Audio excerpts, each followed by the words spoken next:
when you really love somebody, they're always a part of you. There's a presence that they have, even when you move on and maybe you never wind up together, but they are a part of you.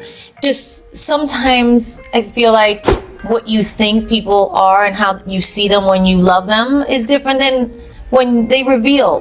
There was a lot of wild drama, treachery, and dangerous situations in Jennifer Lopez and Diddy's relationship. And I'll punch you in your face, okay? New revelations are surfacing that could completely change what we thought we knew. But before we dive in, did you know that only 0% of our viewers are subscribed? Make sure to subscribe to A List Buzz for all the latest. Now on to today's story. Jennifer Lopez and Diddy Combs have a seriously complicated history, marked by rumors of cheating, a police chase, a shooting, and some less than romantic moves. Lopez's documentary, The Greatest Love Story Never Told, has put their past back in the spotlight, especially after Cassie Ventura made shocking claims about Diddy in her own documentary. Lopez even shared that she faced rough, disrespectful treatment from certain exes, saying, "I've definitely been manhandled and more." Stay tuned for all the details on this dramatic chapter. All of that was kind of bull. A source told the Daily Mail that Jennifer Lopez wasn't referring to Diddy Combs, while another insider quoted by News Nation stated,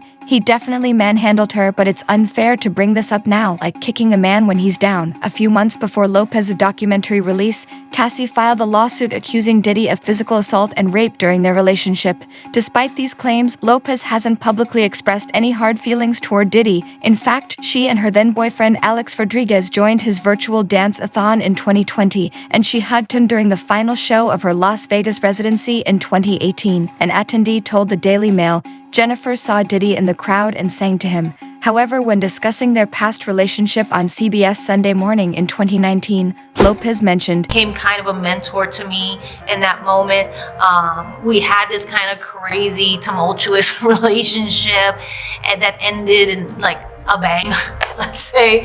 And almost literally. yeah, and it was definitely a moment, but I felt like it was necessary. Like he was meant to be in my life at that moment to teach me what I needed to know about the music business, about what kind of artist I wanted to be in the music industry. In a 2009 Essence interview, Diddy opened up about his relationship with Kim Porter, who had strong opinions about Jennifer Lopez. At the time, Diddy and Porter were in an on and off relationship, and Porter referred to Lopez as a temporary distraction with a big booty and a smile. Porter and Diddy were dating in 1997 when Lopez appeared in his Been Around the World music video, which eventually led to a romantic relationship between Diddy and Lopez.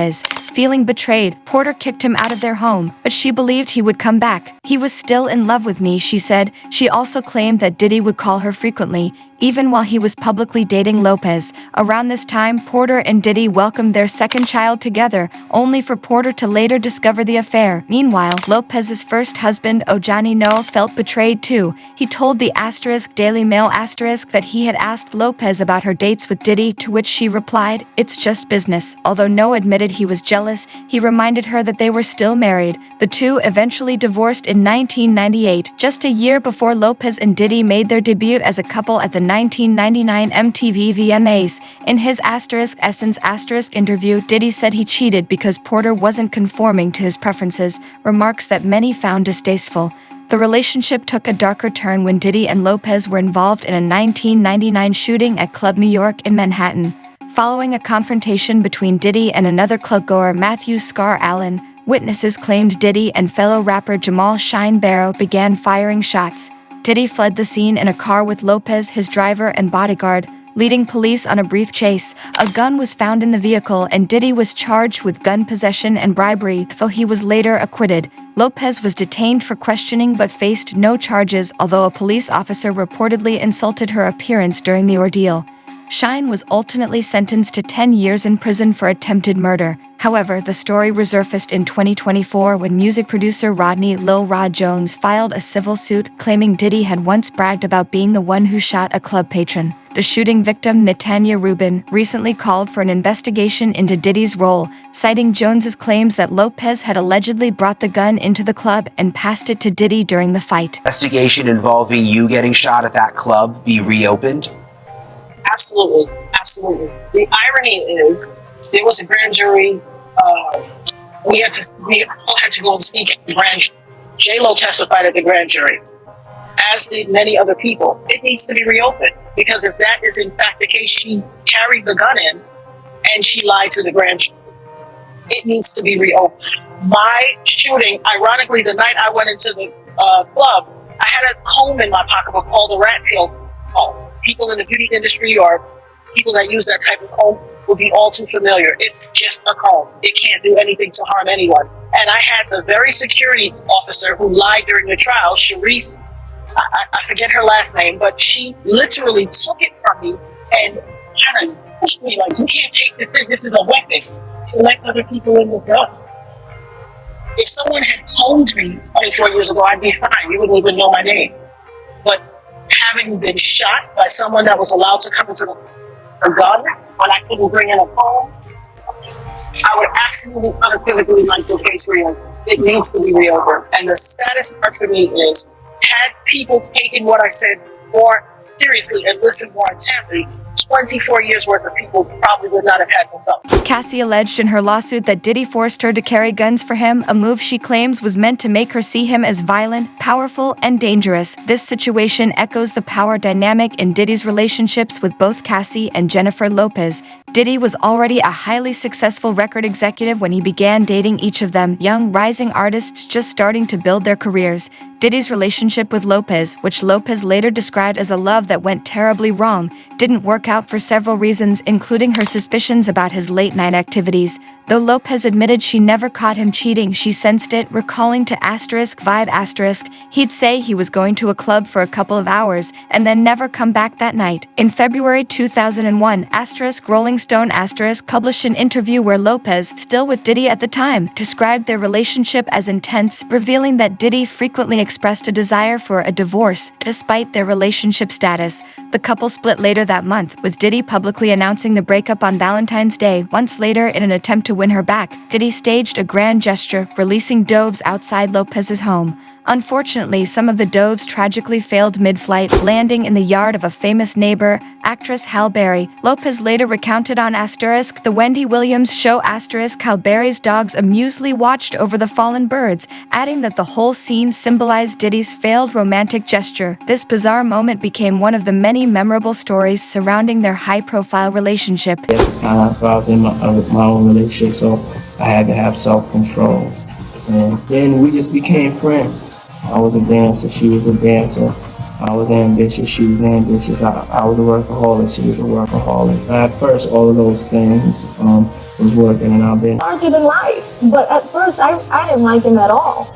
You know, I didn't. I thought he was like, you know, ick. I didn't like him because, you know, Sean and I were very different that way. You know, I was very like family oriented, and that's how I was raised. Once I got to know him, and you know, we became friends first, and then we developed this bond. We both understood where we were at that time in our lives, and we both knew nobody else understood exactly how we felt. So in that way, we kind of bond. Somebody who by your side who understands what you're going through, when at the end of the day doesn't need anything from you except to love. Celebrity photographer Selma Fona has stirred up some controversy with her claim that the renewed romance between Jennifer Lopez and Ben Affleck might have been a way to grab Diddy's attention. Having photographed Lopez and her leading men for years, Fona suggested in a 2020 interview with the US Sun that Diddy was the one with whom Lopez shared the strongest connection. She even hinted that Lopez might have had Diddy in mind while publicly showing affection to Affleck recently. In a dramatic moment, Fona reported Lopez and Affleck shared a passionate display of affection in Malibu, suggesting it could all be a ploy to get Diddy to notice.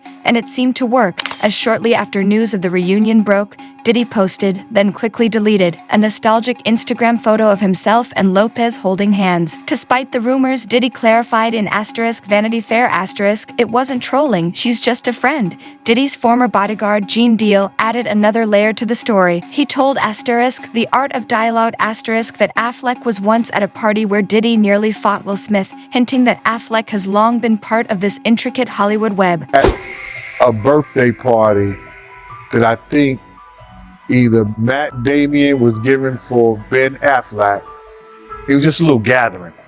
It was at the Four Seasons. Will Smith and his sister and her husband, we were all sitting on this side of the room. Matt Damien, Ben Affleck, Jennifer Lopez, Puff, Will Smith, and Jada, and they was sitting on the other side of the room. So I know Puff so well that he stood up. When he stood up, he walked and did his arm some kind of way, like, and then he was like this, you know, like that. I went over towards him. I know to go over there towards him. So I go over towards him, and he said to me, he said, yo, I think Will and Jada is trying to scoop up Jennifer. I want you to stay close, because I'm a snuffer. Puff the scrap now, but I don't think he could beat Will Smith. Jada and Will was coming on too strong to Jennifer, making advantage. Diddy made a joke when he was questioned about the story on Jimmy Kimmel Live. You were dating J-Lo. Will Smith and Jada tried to pick her up on a threesome and you were going to beat up Will Smith. Is that true? You really heard that? Yeah, I watched it on the internet. You're telling me I can't believe everything I read? What? I don't know what you're talking about. Old photos of Jennifer Lopez in bed with her ex-boyfriend Diddy are resurfacing amid his recent legal troubles. Diddy, 54, was arrested on Monday in New York as part of a trafficking investigation. He's currently held at Brooklyn's Metropolitan Detention Center, denied bail, and placed on suicide watch following charges of trafficking, racketeering, and other related offenses. The resurfaced photo, originally taken at Diddy's 4th of July party in 2000, shows Lopez, Diddy, the late R&B singer Aaliyah, record executive Andrew Harrell, model Nat Adcock, and Damon Dash lounging together in a relaxed, cozy setting. The image, which captures the group smiling as they rest on a large bed, has become a talking point in light of Diddy's arrest. Adding to the conversation, an old clip of Lopez's mother, Guadalupe Rodriguez, recently went viral. The footage shows Rodriguez's firm reaction to a question on *The Wendy Williams Show* in 2015, where Wendy speculated about the potential for Lopez and Diddy to rekindle their romance. You recall the last time that you were here? Yes. I was telling you that I could always see you getting back with Puffy in a little way. I remember you said Yes. that. Or in my mind. Look at Or in my mind, getting together permanently Yeah, well, first of all, Pitbull. wait, Pitbull, it's crazy. Everybody came alive. They all had something to say. Yeah, everybody has an opinion. Yes, it's funny to me. So, but Following Diddy's arrest, the video surfaced on X, formerly Twitter, where a user commented, "Some of you missed Jay's mom's reaction when Wendy Williams said this. This comes after Diddy made a joke about locking women up at parties in a Conan O'Brien interview that was resurrected 22 years ago." You know, I don't know if guys have noticed this, like a lot of ladies drink water at parties. They just, you know, so you have, if you don't have what they need, they're gonna leave. Right. Gotta keep them there. Right. You need locks on the doors. Yeah, this is sounding kind of dangerous now. It's a little kinky, but Yeah. rock with me, but just Right. check it out. You need a lot of heat. A lot of heat. Yeah. Heat. You mean that physically the place has to be hot? You don't have no air conditioning. No air conditioning. No. Why is that? Heat affects the alcohol, and it also affects, like, you know, everybody gets a little bit more comfortable and loose. Builds up a nice little sweat. That just sounds disgusting. What are you doing?